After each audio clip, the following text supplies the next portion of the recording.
Salam saudara-saudara yang dikasihi Tuhan. Kembali kita akan bersama-sama merenungkan, kita akan belajar kebenaran firman Tuhan. Tetapi sebelumnya mari kita berdoa bersama-sama terlebih dahulu sebelum kita akan merasakan bersama berkat firman Tuhan pada kesempatan kali ini. Mari kita berdoa bersama-sama. Bapa Surgawi, Tuhan Yesus Kristus, kami sungguh mengerti bahwa firman-Mu bermanfaat untuk mengajar, untuk mengingatkan kami akan kesalahan, untuk memperbaiki setiap kelakuan kami, dan untuk mendidik kami di dalam kebenaran. Meskipun kami tahu Tuhan bahwa firman-Mu tidak selalu datang manis seperti madu, tapi kami juga tahu bahwa firman-Mu itu seperti pedang yang tajam bermata dua, dan kami tahu Tuhan, tidak ada yang salah dengan firman-Mu. Oleh sebab itu kami rindu, Tuhan Kau mampukan untuk setiap kami dengan sungguh-sungguh mau menerima kebenaran firman-Mu untuk kami terima sebagai berkat rohani dan menjadi sebuah rema, menjadi pegangan di dalam kehidupan kami pribadi lepas pribadi. Terima kasih Tuhan, kami percaya Roh Kudus-Mu akan menolong setiap kami, akan memberkati setiap kami sehingga kami boleh mengerti apa yang akan menjadi kebenaran isi hati Tuhan yang menjadi firman-Mu untuk boleh kami kerjakan setiap saat, setiap waktu. Di dalam nama Tuhan Yesus Kristus kami berserah. Haleluya. Amin. Saudara-saudara yang dikasihi dan diberkati Tuhan, kita buka Alkitab kita pada saat ini. Kita akan belajar firman Tuhan pada saat hari ini dari Injil Matius pasal yang ke-13 ayat yang ke-24 sampai dengan yang ke-30. Dan nanti kita akan lanjutkan masuk ke ayat yang 36 sampai dengan yang ke-43. Mari kita akan baca bersama-sama perumpamaan tentang lalang di antara gandum. Yesus membentangkan suatu perumpamaan lain kepada mereka. Katanya, hal kerajaan surga itu seumpama orang yang menaburkan benih yang baik di ladangnya. Tetapi pada waktu semua orang tidur, datanglah musuhnya menaburkan benih lalang di antara gandum itu, lalu pergi. Ketika gandum itu tumbuh dan mulai berbulir, nampak jugalah lalang itu. Maka datanglah hamba-hamba Tuan ladang itu kepadanya dan berkata, Tuan, bukankah benih baik yang Tuan taburkan di ladang Tuan? Dari manakah lalang itu? Jawab Tuan itu, seorang musuh yang melakukannya.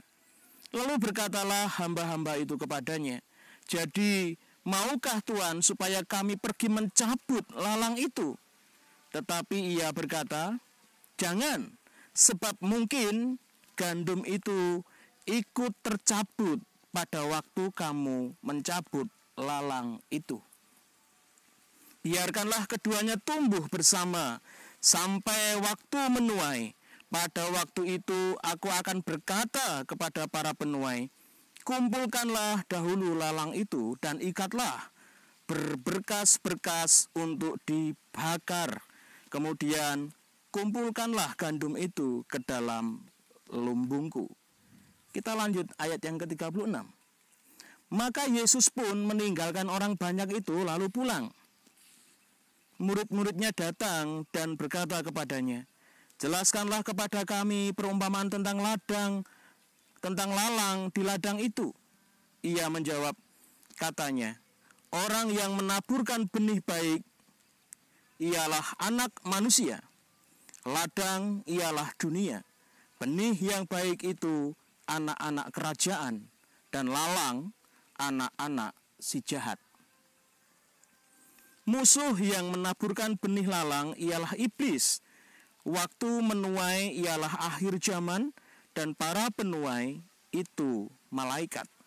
Maka seperti lalang itu dikumpulkan dan dibakar dalam api, demikian juga pada akhir zaman. Anak manusia akan menyuruh malaikat-malaikatnya, dan mereka akan mengumpulkan segala sesuatu yang menyesatkan dan semua orang yang melakukan kejahatan dari dalam kerajaannya. Semuanya akan dicampakkan ke dalam dapur api. Di sanalah akan terdapat ratapan dan kertakan gigi. Pada waktu itulah orang-orang benar akan bercahaya seperti matahari dalam kerajaan Bapa mereka.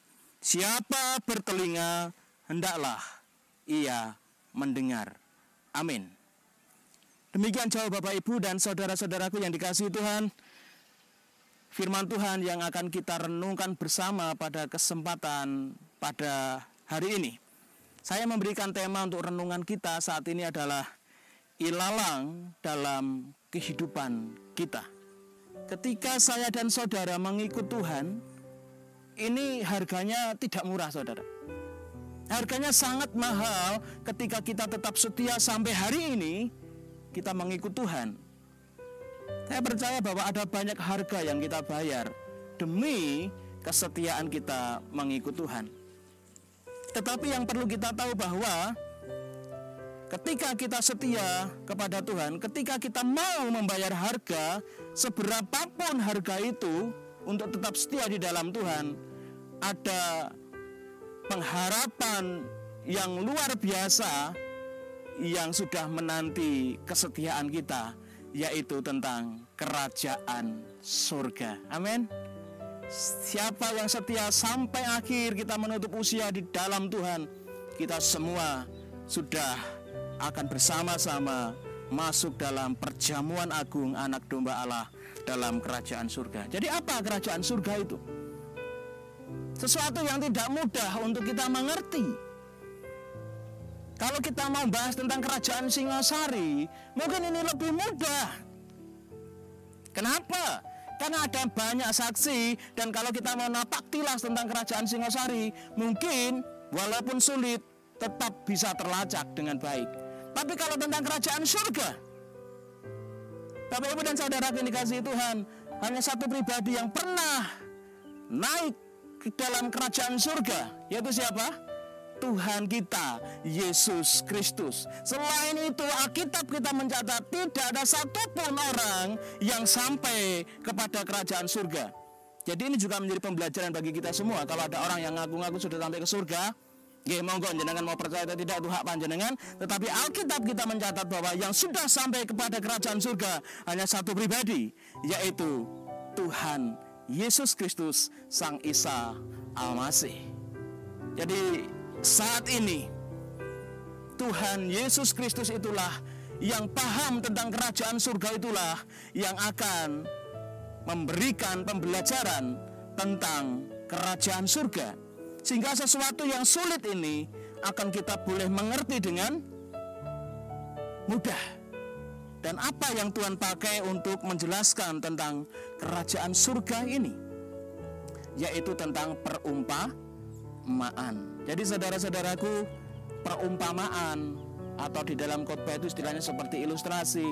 Ini akan mempermudah kita, para pendengar, supaya kita akan lebih mudah di dalam mengerti tentang apa yang dimaksudkan tentang firman Tuhan. Jadi memang tidak semua firman Tuhan itu begitu jelas gamblang, Bapak Ibu. Ada bagian-bagian yang memang sulit untuk dijelaskan, dan biasanya para penulis, para orang-orang yang diurapi Tuhan untuk menulis firman Tuhan, mereka memakai perumpamaan, seperti halnya banyak hal dilakukan oleh Rasul Paulus. Dan saat ini Tuhan kita Yesus Kristus pun akan melakukan itu, bagaimana menjelaskan kerajaan surga itu dengan perumpamaan. Jadi kalau kita membahas tentang tema kita, yaitu ilalang dalam hidup kita, dan kita melihat judul perikop yang sudah kita baca, perumpamaan tentang lalang di antara gandum, kita harus paham setiap hal yang ada di dalam perumpamaan ini, supaya kita juga semakin jelas tentang apa yang dimaksud dengan kerajaan surga. Jadi saudaraku yang dikasihi Tuhan, Tuhan Yesus menjelaskan dengan sangat baik apa itu kerajaan surga melalui perumpamaan ini. Yang pertama-tama Tuhan mengatakan bahwa hal kerajaan surga itu seumpama orang yang menaburkan benih yang baik di ladangnya. Jadi ada seorang yang menaburkan benih yang baik. Catat ini, menaburkan benih yang baik. ada seorang yang menaburkan benih yang baik di ladangnya.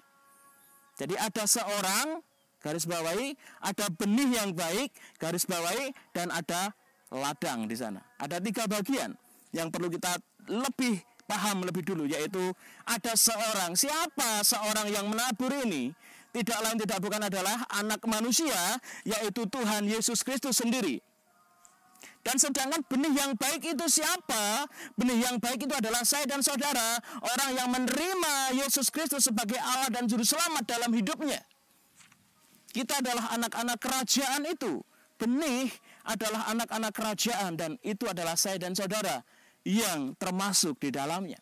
Sedangkan ladang, Bapak Ibu, ladang itu siapa? Ladang adalah dunia ini. Ladang adalah dunia di mana kita ada saat ini, dan di sanalah Tuhan menaburkan benih yang baik di mana orang-orang percaya ada di dalam dunia ini. Akan tetapi apa yang dikatakan Tuhan selanjutnya? Tetapi pada waktu semua orang tidur, jadi ketika semua orang dalam keadaan tidak sadar, datanglah musuhnya menaburkan benih lalang. Siapa musuhnya di sini? Musuhnya tidak lain tidak bukan adalah iblis. Sangat jelas ketika semua orang dalam tidak keadaan sadar, Bapak Ibu, iblis datang menaburkan apa? Menaburkan benih lalang. Di mana? Di ladang yang sama, di mana seorang penabur atau Tuhan Yesus tadi menaburkan benih yang baik tadi. Luar biasa. Jadi ketika semua dalam keadaan tidak sadar, datanglah iblis menaburkan di lahan yang sama, di ladang yang sama di mana gandum itu ada, yaitu benih lalang. Bapak, Ibu, dan saudara dikasih Tuhan, lalang itu siapa? Lalang adalah anak-anak si jahat. Lebih spesifik adalah anak-anak iblis. Kemudian apa yang dikatakan Tuhan selanjutnya di dalam perumpamaan itu? Ketika gandum itu tumbuh dan mulai berbulir, nampak jugalah lalang itu. Maka datanglah hamba-hamba Tuhan ladang itu kepadanya dan berkata, Tuhan, bukankah benih baik yang Tuhan taburkan di ladang Tuhan? Dari manakah lalang itu? Jawab Tuhan itu, seorang musuh yang melakukannya. Lalu berkatalah hamba-hamba itu kepadanya, jadi maukah Tuhan supaya kami pergi mencabut lalang itu?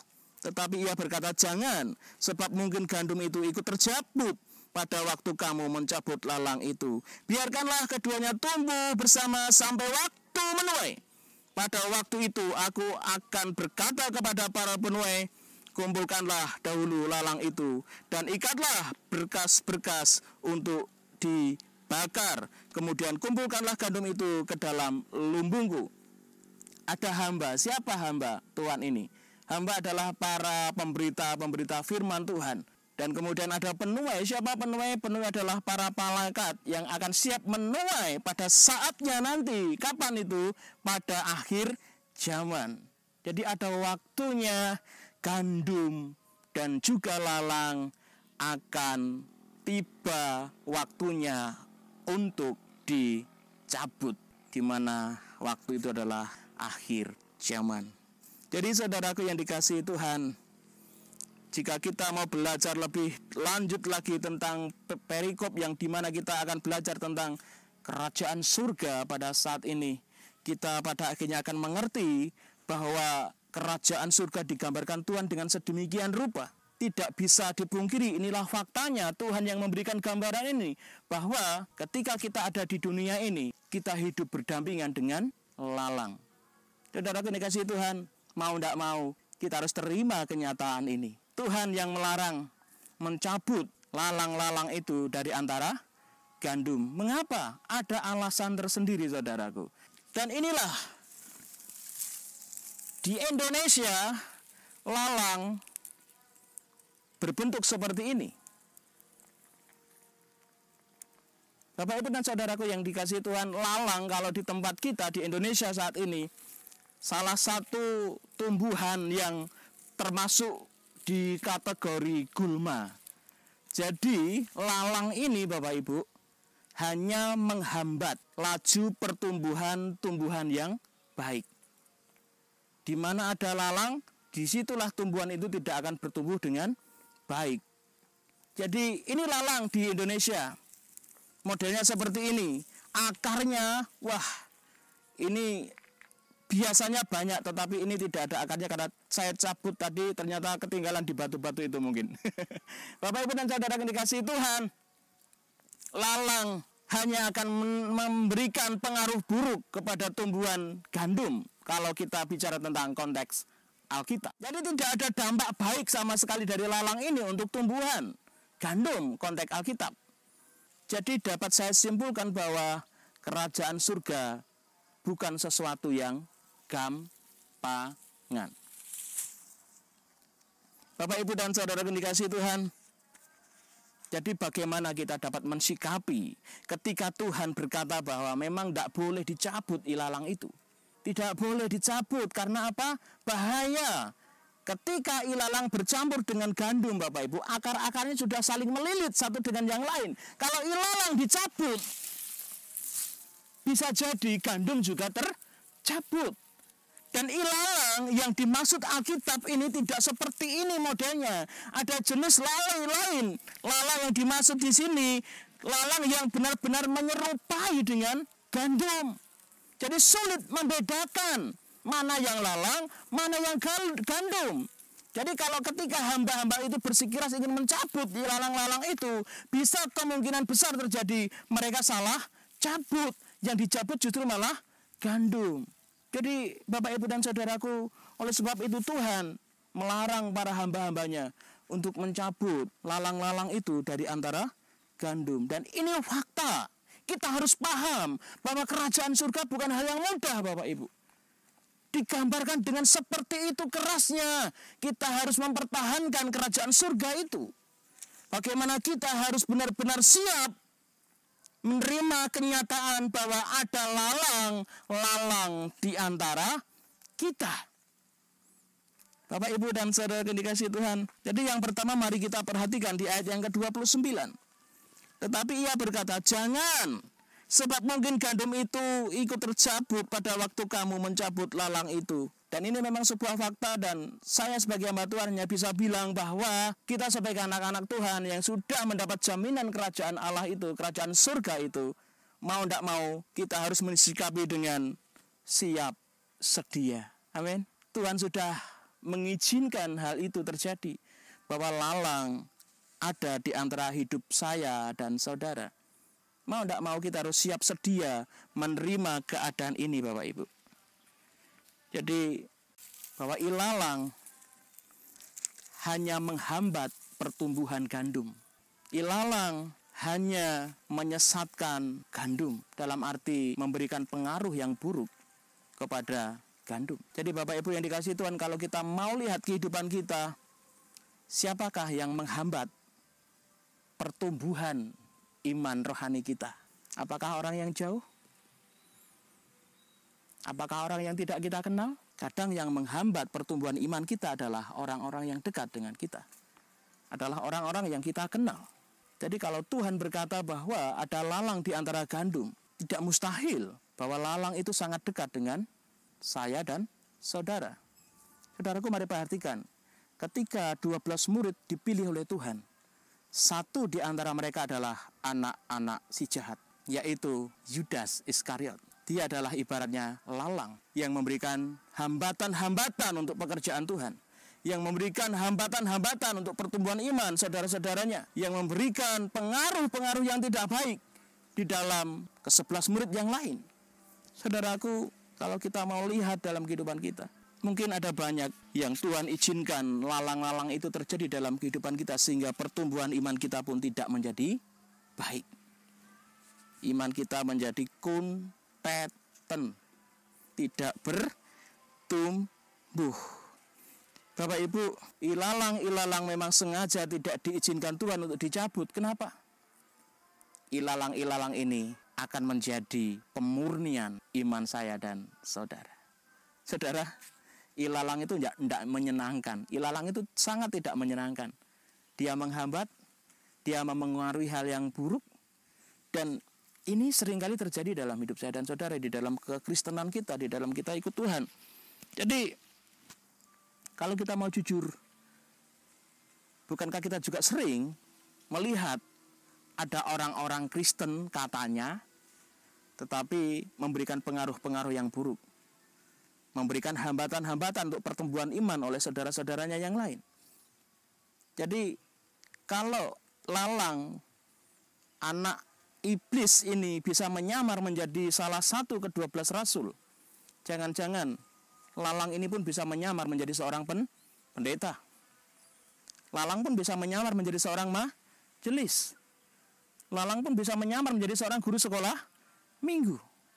Lalang pun bisa menyamar menjadi seorang jemaat. Sudah saya katakan tadi, lalang yang dimaksud di Alkitab ini, itu jenisnya itu zizania. Lalang jenis ini sangat identik dengan pohon gandum, saudara. Jadi sangat sulit dibedakan mana gandum, mana ilalang. Anak-anak iblis ini bisa menyamar seperti itu baiknya. Jangan-jangan di dalam gereja kita pun banyak lalang-lalang yang Tuhan izinkan ada, di mana lalang-lalang itu menjadikan sarana untuk pemurnian iman saya dan saudara. Seperti yang saya katakan bahwa lalang itu menghambat, menjengkelkan Bapak Ibu. Kadangkala ada orang-orang di sekitar kita yang begitu menjengkelkan kita. Kadangkala ada orang-orang di sekitar kita yang begitu menjadi tantangan iman kita untuk mengampuni dan satu dengan yang lain. Mari jangan berputus asa, terimalah kenyataan itu.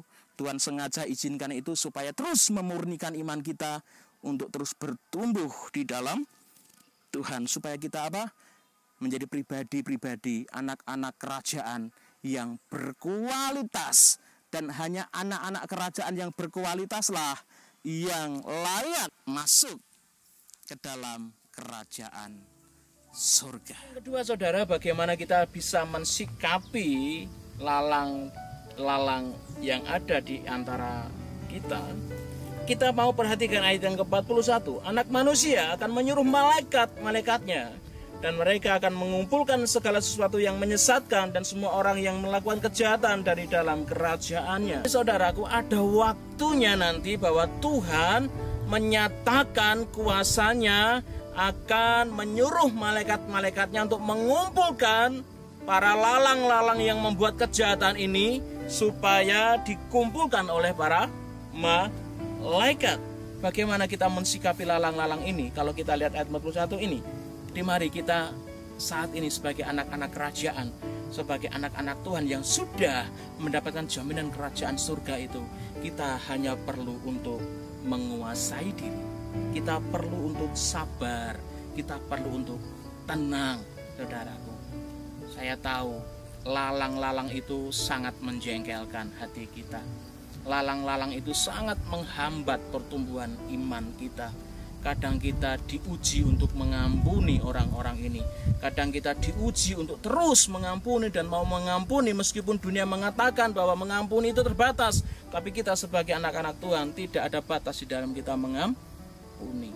Saudara dikasihi Tuhan, mari kita menjadi pribadi-pribadi yang tetap tenang, tetap sabar, tetap mampu untuk menguasai diri seperti apapun lalang-lalang itu menggoda kita, menghambat kita, mengerjai kita, menyakiti kita.